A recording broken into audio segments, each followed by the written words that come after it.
के शर्मा, हाँ के शर्मा जी, मैं ये कहता हूँ, देखिए हमारे देश में हिंदू है, मुस्लिम है, सिख है, हिमांशु जी क्या होता आपको भी पता है, ओबीसी दलित। यदि आप कहते हो, बागेश्वर बाबा का एक सवाल इन्होंने पीछे किया था कि क्या वहां पे जो ग्राम बनाएंगे हिंदू ग्राम, क्या वहाँ दलितों के लिए वही सम्मान होगा, क्या वहाँ ओबीसी के लिए वही सम्मान होगा?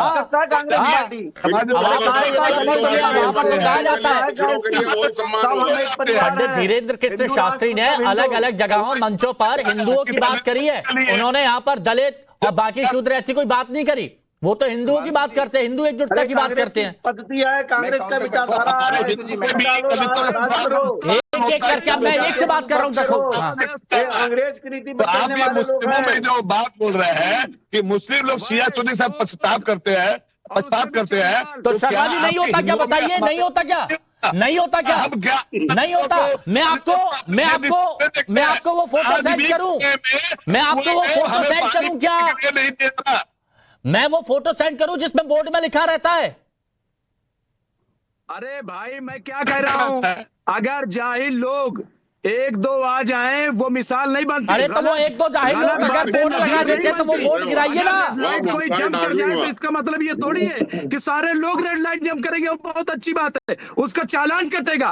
कोई गड़बड़ करता है तो उसको सजा मिलेगी। अरे लेकिन पहले हम अपने गिरेबान में झांकेंगे ना, पहले अपने घर को सही करेंगे, फिर पड़ोसी के पास जाएंगे। पहले हम अपने घर को सही करेंगे ना, सबको साथ लेके चलने वाला है। पहले हम अपने घर को सही करेंगे कि नहीं करेंगे? अजहरी साहब, शुरुआत घर से नहीं होनी चाहिए। भेदभाव पहले अपने यहाँ मिटाइए, फिर दूसरे के यहाँ पर जाएंगे ना। हम बागेश्वर बाबा की बात ही अजहरी साहब से बस, अजहरी साहब से प्लीज, बाकी डाउट अजहरी साहब को कम टाइम मिला है। हिमांशु भाई, आपने पहले भी मुझे आखिर में टाइम दिया और मेरे बीच में धर्मगुरु जो आचार्य शैलेश तिवारी जी थे वो खुद बोले, मैं नहीं गया था उनके बीच में। ठीक है, और पुरानी बात है, छोड़िए। आप सुने आपने अजय गौतम जी को दे दिया टाइम, मुझे टाइम नहीं आप दे रहे हो, क्या बात है ये? अरे तब तो वाली बात आ गई थी ना अजहरी साहब, इसीलिए समझिए आप, वो टोन गलत चला गया था, वापस आ गया हूँ। बात करिए आप। एक तरफा डिबेटिंग कराइए आप। अब आप हमेशा ये आरोप लगा लेते हैं, बताइए कितने आरोप लेके घूमूं मैं? मेरी बात पूरी आपने सुनी नहीं। मैंने पहले ही कहा था कि देश का चरित्र जो है वो सेक्युलर है, सेक्युलर था, सेक्युलर रहेगा। इसको जो बदलने की कोशिश करे, वो चाहे इस्लामिक राष्ट्र की बात करने वाला हो, चाहे खालिस्तानी राष्ट्र की बात करने वाला हो, चाहे हिंदू राष्ट्र की बात करने वाला हो, वो देशद्रोही है, हर हाल में देशद्रोही है। आज जो इस पर कार्रवाई नहीं हो रही है, जो बाबा भाई ये जो बागेश्वर बाबा पे जो कार्रवाई नहीं हो रही है, वो वजह सिर्फ ये है कि सरकार भारतीय जनता पार्टी की है, और भारतीय जनता पार्टी की सरकार में बाबा लोगों को सारी छूट है, वो कुछ भी बोले साहब, लॉन्च किए गए हैं ऐसे बाबा। अच्छा, कि वो तो हिंदू और मुसलमान करें। क्या मुस्लिम ग्राम के पक्ष में है क्या, जो कांग्रेस की तरफ से? देखिए, कोई क्या बना रहा है मुझे एतराज नहीं है। कोई हिंदू समाज के लिए कोई कॉलोनी बना रहा है, कोई शहर बना रहा है, कोई गांव बना रहा है, मुझे कोई एतराज नहीं। तो आपको आपत्ति है मुस्लिम ग्राम से? ये बात कही जाती है, सनातन धर्म को मानने वाला ही रहेगा। मुस्लिम ग्राम पर आपका क्या नजरिया है अजहरी साहब? इसके अलावा कुछ भी नहीं है। अजहरी साहब, मुस्लिम ग्राम पर आपकी क्या सोच है? मुस्लिम धर्म पर क्या सोच है? मुस्लिम ग्राम मुस्लिम ग्राम नहीं होने चाहिए। अच्छा, ठीक। मुस्लिम ग्राम, ईसाई ग्राम, ये क्या, ये देश को बांट रहे हैं? बांटने वाली बात कहीं नहीं होनी चाहिए। बांटने वाली बात कहीं नहीं होनी चाहिए। रमनीत जी, इतनी छोटी सी बात है, क्या ये समझ में नहीं आती है? बांटने वाली बातें क्यों होती हैं फिर? बताइए, नौवाखली कांड जब हुआ था 1946 में, डायरेक्ट एक्शन जब जिन्ना ने किया था, वो बांटने वाली बात नहीं थी। और इसके बाद फिर कांग्रेस पार्टी यहाँ पे जवाब दे रही है, 1984 में जब सिख दंगे हुए, बांटने वाली बात नहीं थी क्या?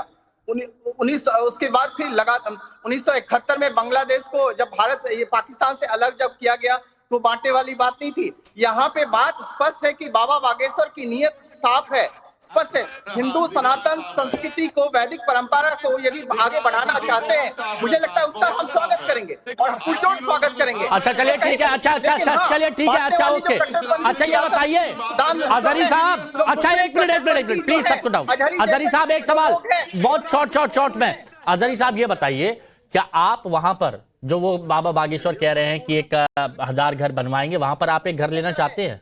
मतलब आप रहेंगे वहां पर? वो पहले बताएं जो उनके बहनोई मुस्लिम हैं, जो खुद उन्होंने बोला है, उनकी जो मदद की है पैसे दे करके जिन मुसलमानों ने, क्या उनको जगह उसमें देंगे या नहीं देंगे? उनका उनका आस्था है वहां पर, वो बोले जिसकी आस्था होती है वो आए, कोई दिक्कत नहीं है। मैं आपसे जानना चाह रहा हूँ, आप लेंगे वहां पर? देखिए मेरी बात आप करें बाद में, पहले आप बयान लें उनका। ये हाँ, उनसे आप पूछें, तब नहीं मैं उनका जवाब तो परम मित्र है। मैं मिल के आया था, उनके परम मित्र है, वो भी मुसलमान है और दोनों की दोस्ती बहुत अच्छी है, बहुत अच्छी दोस्ती है, बहुत अच्छी दोस्ती है।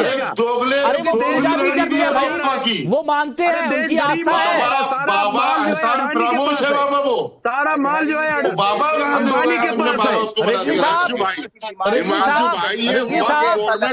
आप रहना पसंद करेंगे? 1000 घर में से घर लेना पसंद करेंगे? कोई भी समस्या नहीं होना चाहिए उसका। हम लोग बात है कि जिस तरह से अजहरी के बोल हैं, मुझे लगता है ये सही नहीं है। ये कट्टरपंथी सोच बार बार इनके बाहर आ जाती है। हमारे हिंदुओं के लिए और सनातन के लिए प्रहार का काम करता है और भड़काने वाले हिंसक लोग, अराजकता के लोग अभी हमने नागपुर में देखा, नागपुर में जो हिंसा भड़का रहे खिचड़ी बना लीजिए आप आपस में, एक काम कीजिए। उन्हीं के लोग थे, बार बार पत्थरबाजी जो कराते हैं वो कौन हिमांशु जी? महंगाई देश में इतनी हो गई है कि लोग जिस घर में रह रहे हैं उस घर को देखिए मेरी बात सुनिए। यहाँ बात ये है कि हिंदू ग्राम की बात उन्होंने की है, लेकिन ये भी है कि जिसकी आस्था है वो आ सकता है, जिसकी आस्था नहीं है वो नहीं आ सकता है। माल जो है अंबानी के आप रहना पसंद करेंगे? 1000 घर में से घर लेना पसंद करेंगे? कोई भी समस्या नहीं होना चाहिए उसका। हम लोग बात है कि जिस तरह से अजहरी के बोल हैं, मुझे लगता है ये सही नहीं है। ये कट्टरपंथी सोच बार बार इनके बाहर आ जाती है। हमारे हिंदुओं के लिए और सनातन के लिए प्रहार का काम करता है और भड़काने वाले हिंसक लोग, अराजकता के लोग अभी हमने नागपुर में देखा, नागपुर में जो हिंसा भड़का रहे खिचड़ी बना लीजिए आप आपस में, एक काम कीजिए। उन्हीं के लोग थे, बार बार पत्थरबाजी जो कराते हैं वो कौन? हिमांशु जी, महंगाई देश में इतनी हो गई है कि लोग जिस घर में रह रहे हैं उस घर को देखिए मेरी बात सुनिए। यहाँ बात ये है कि हिंदू ग्राम की बात उन्होंने की है, लेकिन ये भी है कि जिसकी आस्था है वो आ सकता है, जिसकी आस्था नहीं है वो नहीं आ सकता है। तो ऐसे में आप लोग अपने विवेक से फैसला लीजिए। बहुत बहुत शुक्रिया आप सभी का हमारे साथ जुड़ने के लिए, चर्चा में शामिल होने के लिए। यहाँ वक्त एक छोटे से ब्रेक का बने रहे न भारत के साथ।